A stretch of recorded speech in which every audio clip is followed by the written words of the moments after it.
Alright, hello and welcome back to Average Joe Sports.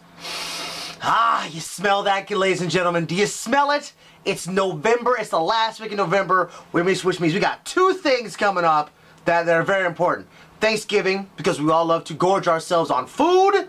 And, wonderful things like pumpkin pie, pecan pie, turkey, stuffing, ham for those of you guys who don't like turkey. And if you don't like turkey, you might be un-American, you might not be. But that's besides the point. And an apple pie. Speaking of apple pie, that also means Apple Cup. Apple Cup is the greatest rivalry game on the face of the planet.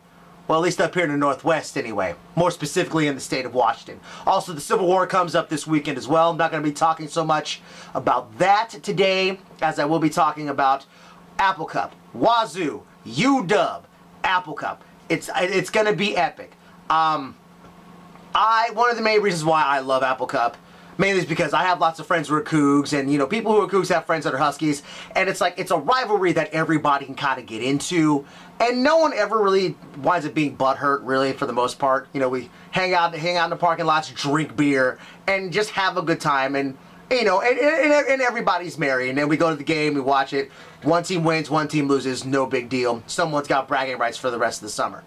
But this particular Apple Cup is really, really exciting because finally, for the first time since, I probably have to say about 2002, both teams are bowl eligible, and it just comes down to where each team is in fact going. So, without further ado, man, let's just get started. So, Huskies coming into this game at 7-4, 4-4 in the Pac-12. A little disappointing in my opinion. I had them pegged for 9 wins. If they win this weekend, if they win on Friday, then they'll be 8-4, but they're definitely guaranteed to not be 7-6 like they have been for the last 3 years. So that's a good thing. Last game against OSU. Listen, it was an absolute butt kicking. They won 69-27. 69-27. Did you hear me? 69 tubas. Can I get an amen? That's right. 69 points. That is an automatic win for those of you guys who don't know tuba rules. Any team that scores 69 points, that is an automatic win, and it's wonderful. But back to sports. As you can tell, I'm real excited. So, Keith Price was injured in the previous game. With a shoulder injury against, I believe that was UCLA. Correct me if I'm wrong if you feel to, Facebook and everybody else who watches this, all 3 of you. Our starting quarterback this week was Siler Miles. He went 15-24 for 162 yards. And he only threw for 1 touchdown. I'm sure Sark kind of kept the playbook real simple for a new quarterback going into his first start of the season. But other than that, though, I actually think the spread offense works better going through Siler Miles. Siler Miles is bigger, he's faster, and he's also just more durable. I can't necessarily say that he's more accurate than Mr. Keith Price, because that leads a lot to be said. Again, he only threw the ball 24 times, and other times he had 15 completions, so he's a little under 50% right now. I'm going to throw this wrench over here because, yeah, it's in my way. So yeah, it's hard for me to say that, he definitely deserves a start on Friday versus the Cougs. But other than that, though, again, he did do an extremely good job. But really, let's just be real honest about it. It was all about the run game for the Dogs on Saturday versus Oregon State. Mr. Sankey came in again. He's been our workhorse all season. 23 carries, 179 yards. 3 touchdowns. The man did work.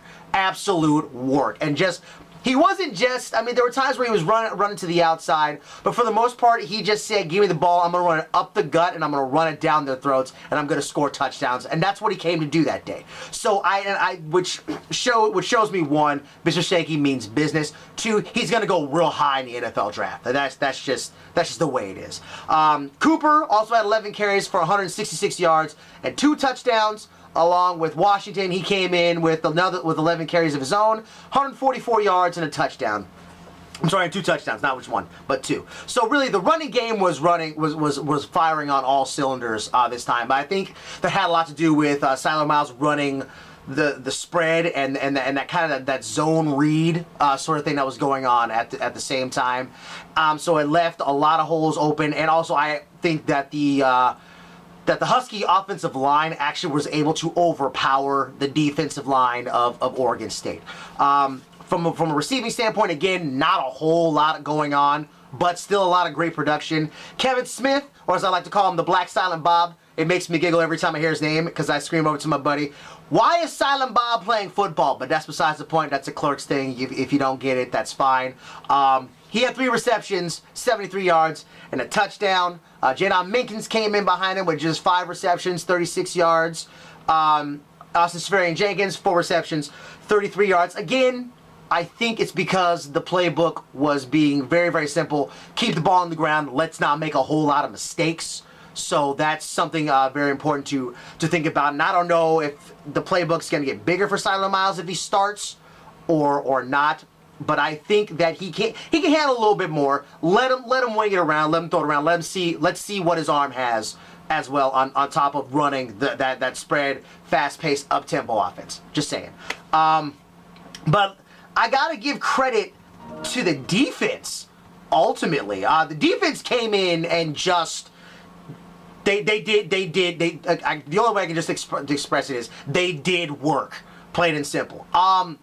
Let's see here. Shaq Thompson came in with one interception, but he got the 1 pick 6 of the game.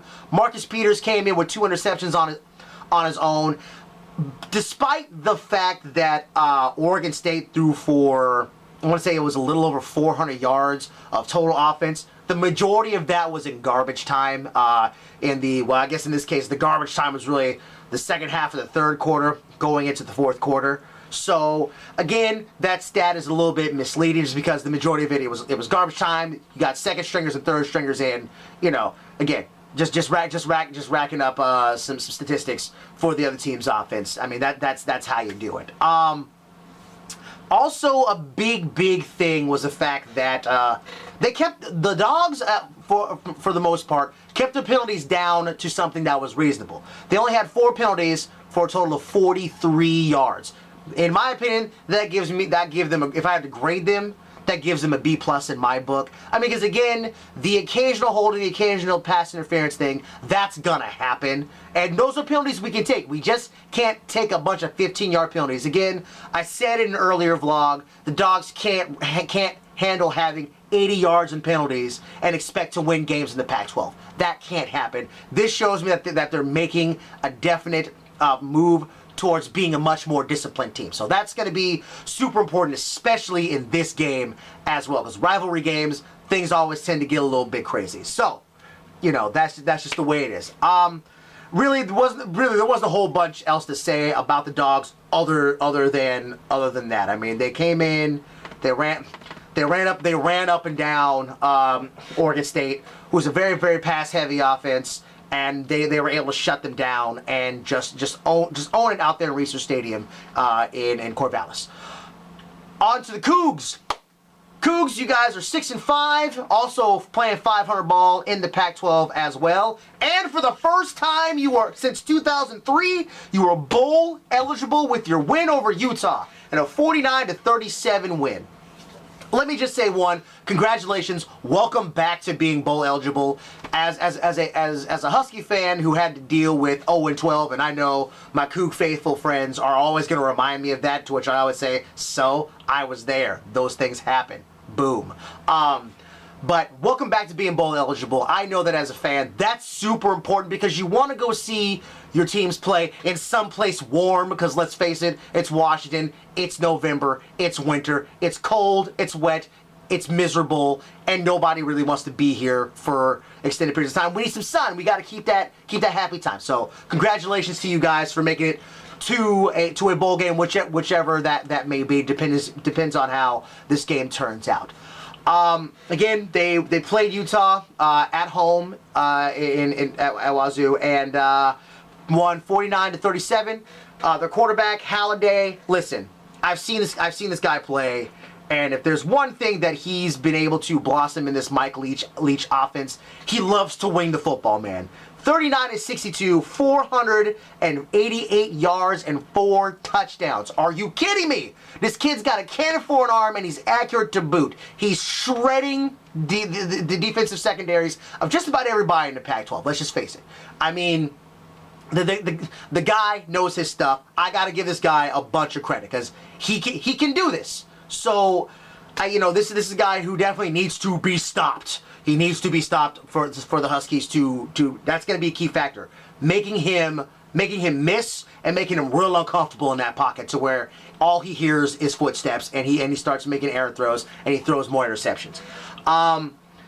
Again, Mike Leach's offense, it's the vertical game. It's very Raider-esque. Just throw the ball down the field and let's score touchdowns. Let's keep the game exciting. So on the flip side, the running game, not so awesome. As a matter of fact, the team is actually ranked 123rd in overall rushing for the season with like 80 point some odd yards in total rushing, a total rushing average. So again, it's something to definitely look out for, but it's not necessarily something that's going to be a big threat to the Dogs overall.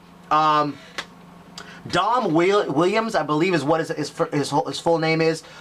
He comes in as one of their big receivers. 5 receptions, 154 yards, and 2 touchdowns in last week's game against Utah. Again, there's gonna have to be a lot of shutting down of receivers and tight ends in this game. It's gonna be key, and that absolutely 110% has to happen. No being lax. Now, with everything else out the way, we've seen the stats, we see how both these teams operate. Let's get down to business. Dogs 7-4, Cougs 6-5. Let's just throw those records out the window. Let's throw them out the window. They don't matter. This is Apple Cup. This means everything. It's bragging rights in the state. It's bragging rights in your own home. If I lose, I gotta wear some stupid shirt that says "Go Cougs, beat the Dogs." Makes me sad. Had to wear it last year. Made me really upset. Speaking of last year, as we all know, Washington State has the Apple Cup themselves. They won it last year, coming back from 18 points down to win the game in overtime. And again, I give them all the credit in the world. Husky defense just totally just sat on their hands and let it happen. Again, as a defense, you give up 18 points, you deserve to lose. That's plain and simple. That being said, that's gonna be key. No being lazy.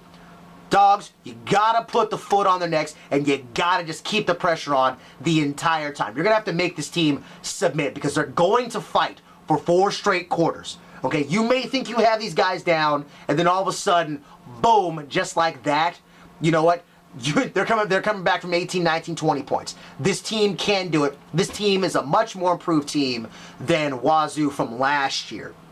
This team now has an identity, and now when you've got teams that are coming up to making themselves relevant in their conferences, and they suddenly have an identity of who they want to be and how they want to accomplish that, that makes them even more dangerous. So, Dogs, for the love of God, please get on these guys from word go. All right, just get on them, step on their necks. It's tough for me to like be confident about who's going to win this game because again, you never know what's going to happen. But I am going to be a homer and I'm going to say Dogs are going to win this game. It's going to be real close. It's going to be by 3. I wouldn't take that to the bank. I wouldn't take that to Vegas and put $20 down on it. But I think it's gonna be close. Some team is gonna have to make a mistake to lose. That's basically what's gonna have to happen. So both teams are gonna go to a bowl game. We'll see where everybody goes. Dogs have a chance to win 8 games. Cougs have a chance to win 7 games and put themselves in a higher bowl game as do the Dogs. So let's see what happens. Let's get it done. Go Dogs! Like go Dogs! Let's get it done. Please, for the love of God. Before I go, quickly on my own personal sports dance card, this man is going to run in his first 5K. It's going to be running in the Jingle Bell Dash next weekend on the 8th. It's gonna be fun. I haven't run more than like half a mile since, I don't know, high school. So this is gonna be real fun. I'll tell you guys all about it after I'm done with it. Hopefully I'm not dead, but Cassie, if you're listening, I'm gonna need that massage though. Hook a brother up. I love you. So yeah, that's really about it. Portland Timbers lost, thank God. And yeah, go Dogs, beat the Cougs. Let's get it done. Peace out.